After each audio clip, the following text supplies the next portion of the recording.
Assalamualaikum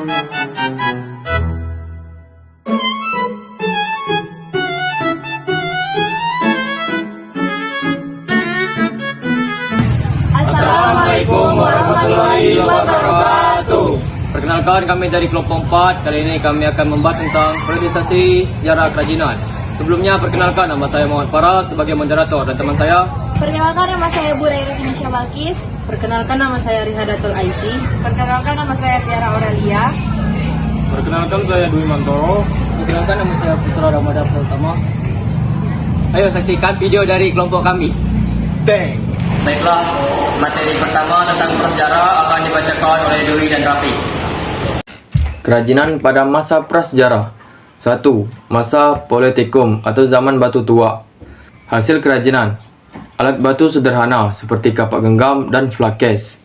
Teknik yang digunakan: batu dipukuli dengan batu lain hingga tajam. Bahannya adalah batu keras.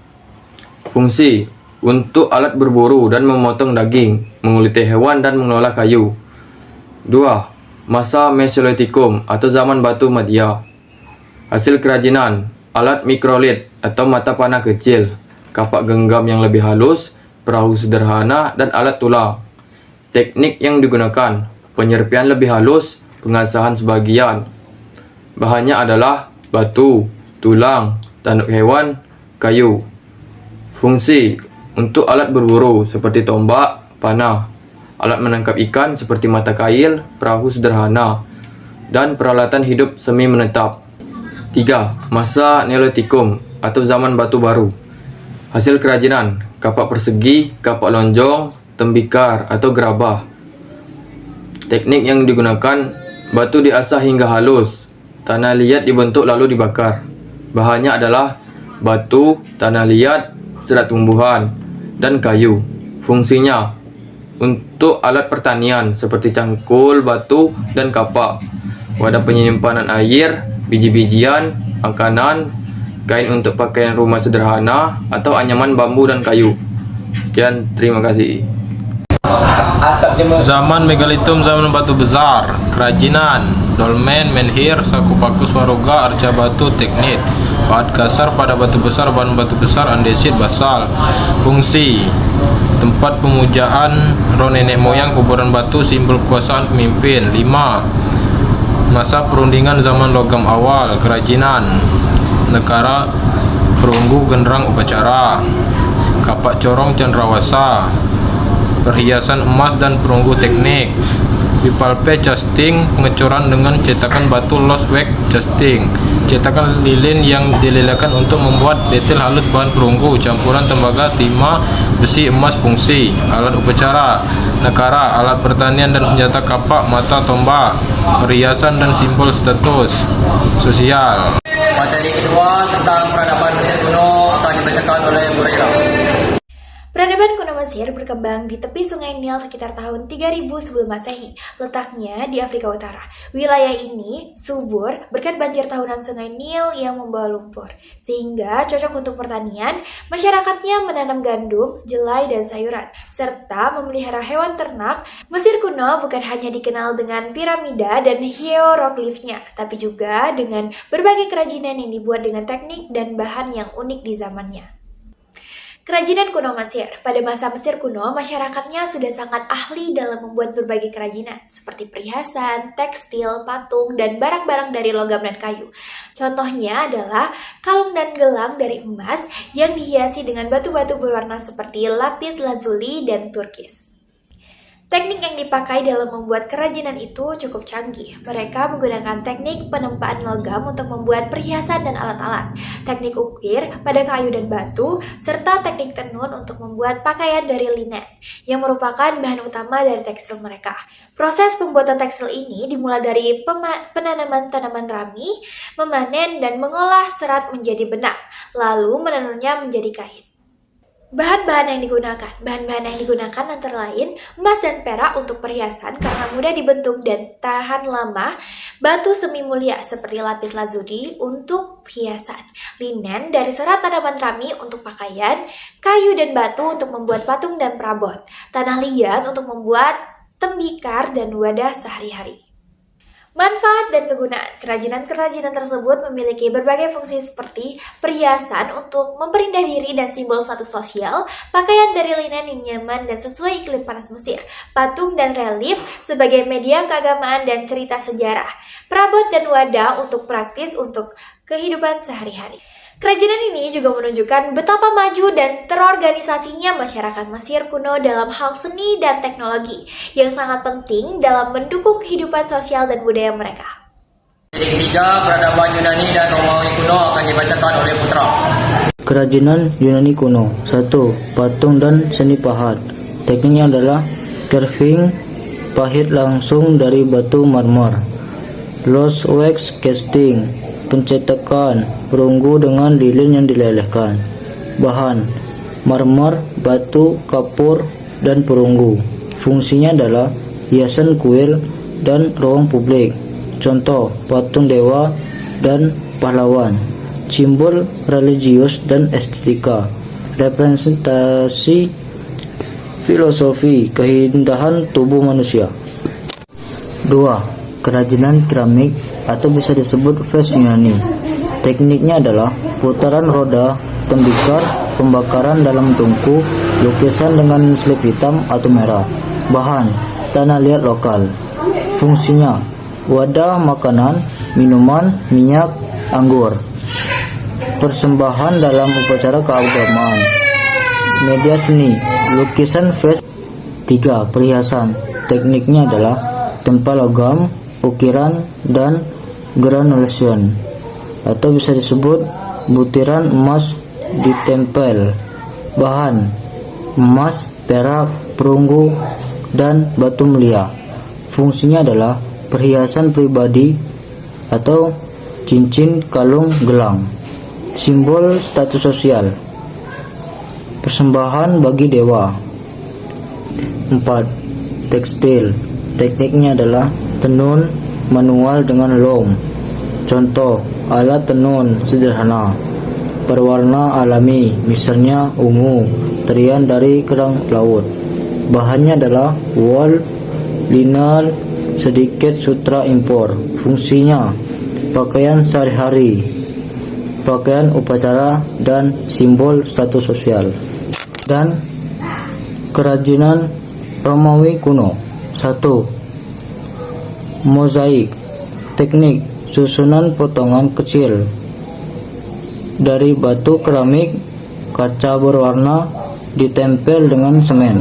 Bahan: batu, kaca, keramik. Fungsinya adalah hiasan lantai dan dinding rumah mewah, pemandian umum, dan villa. Media cerita: gambaran mitologi, pemburuan, kehidupan sehari-hari. 2. Patung dan arsitektur. Teknik: carving marmer, concrete casing, pemakaian beton untuk arsitektur. Bahannya: marmer, batu, beton, perunggu. Fungsi: hiasan bangunan. Contoh: patung kaisar, dewa. Elemen arsitektur.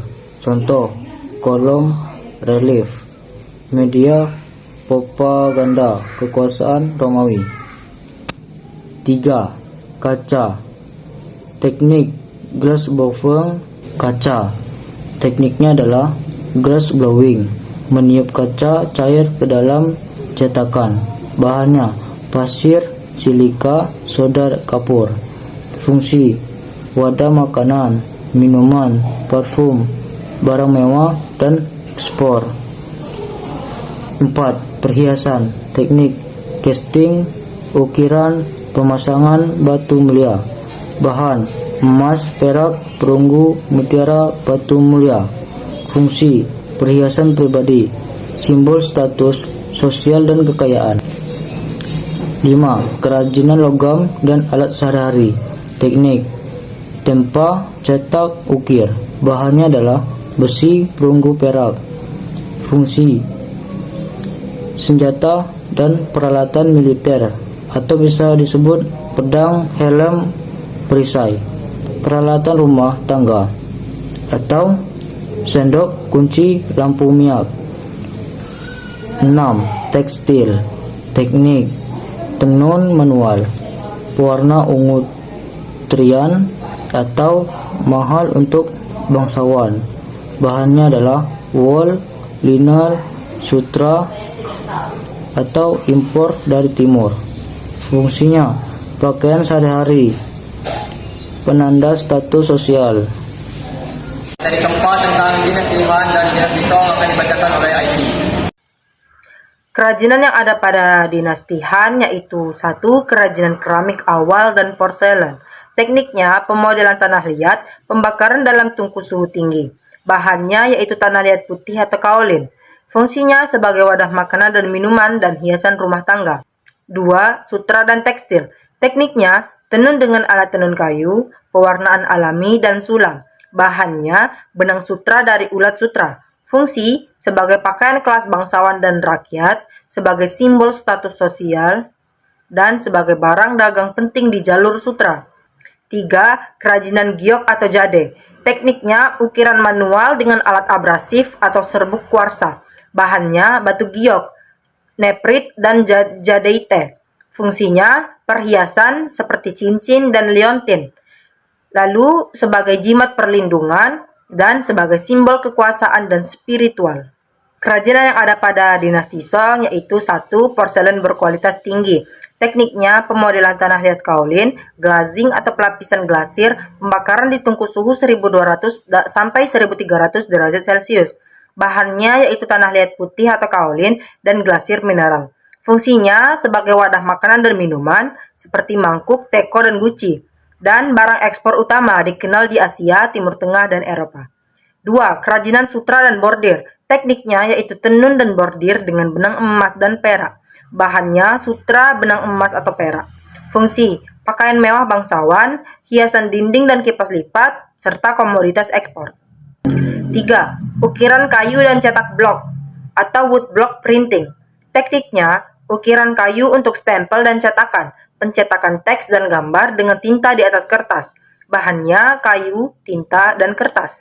Fungsi 1. Sebagai media penyebaran ilmu pengetahuan dan literasi. 2. Dekorasi seperti ukiran kayu di bangunan dan furnitur. 4. Kerajinan perunggu dan logam. Tekniknya pengocoran, ukir, dan inlay, hiasan sisipan emas atau perak. Bahan perunggu, besi, emas, dan perak. Fungsi sebagai uang logam, sebagai peralatan rumah tangga, dan perhiasan dan hiasan keagamaan. Dan materi kelima itu tentang masa pencerahan yang akan dibacakan oleh Sultan. Kerajinan pada abad pencerahan 1600 sampai 1800 Masehi. 1. Kerajinan porselen dan keramik halus. Teknik putaran roda, tembikar, cetak, pembakaran suhu tinggi, glazing, pelapisan glasir berwarna, dan dekorasi tangan. Bahan kaolin, tanah liat, glasir metal. Fungsinya adalah peralatan makanan dan minuman seperti cangkir teh, cangkir kopi, dan piring. Menjadi salah satu koleksi dan hiasan rumah bangsawan. Barang dagangan penting di Eropa misalnya porselen Meissen di Jerman, Cervez yang ada di Prancis. 2. Kerajinan logam. Tepatnya untuk perak dan emas. Teknik casting, pencetakan. Tempa, ukiran, detail engraving, casing, dan purpose, pahatan timbul. Bahan perak, emas, tembaga, dan perunggu. Fungsi peralatan makanan mewah seperti sendok, teko, dan lilin. Simbol status sosial dan kekayaan. 3. Tekstil dan bordir. Teknik tenun dengan mesin tenun manual jacquard long muncul akhir abad ke-18. Bordir tangan benang emas dan sutra. Pewarnaan alami seperti indigo, cochineal, ungu tiran. Bahan sutra, wool, linen, kapas. Fungsi pakaian mewah sebagai gaya rokoko, gaun berlapis, jas aristokrat. Hiasan interior, trial, taplak meja, dan permadani. Kombinitas dagang penting, kapas dari koloni, sutra dari Asia. 4. Kerajinan furnitur dan ukiran kayu. Tekniknya adalah memahat kayu, melapisi veneer, dan merkutri. Bahan: kayu ek, mahoni, walnut, kadang dikombinasikan perunggu dan marmer. Fungsinya sebagai perabotan rumah tangga, khususnya untuk rumah-rumah mewah, seperti kursi dan lemari, hiasan interior istana, dan sebagai rumah bangsawan. Simbol gaya hidup rasional dan estetika. Rokoko yang anggun, neoklasik yang sederhana dan teratur. 5. Kaca dan kristal. Teknik glass blowing, tiup kaca, pemotongan kristal ke cut glass, pewarnaan dengan mineral. Bahan: pasir silika, soda, kapur, dan timbal untuk kristal timbal. Fungsi: gelas minum, botol parfum, dan vasias. Dan juga untuk lampu gantung kristal di istana dan salon aristokrat. Cetak dan ilustrasi buku. Teknik woodcut, ukiran kayu, engraving, ukiran logam, dan mesin cetak gunbreak yang semakin maju. Bahan: kertas, tinta, papan kayu atau logam. Fungsi: penyebaran ilmu pengetahuan untuk ensiklopedia dan buku ilmiah. Penyebaran ide pencerahan, Voltaire, Rousseau, Newton, dan lain-lain. Buku bergambar dan peta untuk pendidikan. Nomor 7. Instrumen ilmiah dan mekanik kerajinan ilmu pengetahuan. Teknik pembuatan presisi dengan logam dan kaca. Bahan-bahannya ialah perunggu, kuningan, baja, dan kaca optik. Fungsinya adalah alat astronomi seperti teleskop, seksen, alat navigasi seperti kompas, jam mekanik yang mendukung revolusi ilmu dan perdagangan. Baiklah, terima kasih. Dan materi ke-6 yaitu tentang masa modern yang akan dibacakan oleh Tiara. Kerajinan pada masa modern. Kerajinan modern biasanya memanfaatkan teknologi inovasi dan kreasi dengan memadukan bahan tradisional maupun bahan baru. Bentuknya lebih bervariasi, praktis, dan memiliki fungsi estetis sekaligus fungsional. 1. Bahan yang digunakan. Bahan alam: kayu, bambu, rotan, tanah liat, dan serat alam. Bahan sintetis modern: plastik, resin, akrilik, kaca, logam, kain sintetis, daur ulang, kertas bekas, botol plastik kaleng. Bahan campuran: kombinasi bahan alam dengan sintetis, misalnya kayu dan resin, kayu, kain batik, dan kulit. 2. Teknik pembuatan. Teknik cetak resin, keramik modern, sablon. Teknik ukir: pahat, kayu, logam. Teknik anyam: rotan, plastik, kertas. Teknik jahit dan bordir: kain, kulit. Teknik las atau sambung: logam. Teknik daur ulang: mencetak ulang limbah kertas atau plastik menjadi produk baru. Teknik digital atau mesin 3 dimensi: printing, laser cutting. 3. Contoh kerajinan modern dan kegunaannya. Tas handmade dari kain perca jeans bekas untuk membawa barang atau ramah lingkungan. Lampu hias dari resin atau kayu. Penerapan atau dekorasi rumah, perhiasan dari logam dan resin, aksesoris untuk mencantik diri, hiasan dinding dari akrilik atau daur ulang kertas memperindah ruangan. Furnitur modern: meja resin, kursi rotan, sintetis atau perabotan rumah tangga. Tempat pensil dari kaleng bekas, wadah, alat tulis. Souvenir akrilik, gantungan kunci, miniatur. Sekian video dari kelompok kami. Wassalamualaikum warahmatullahi wabarakatuh.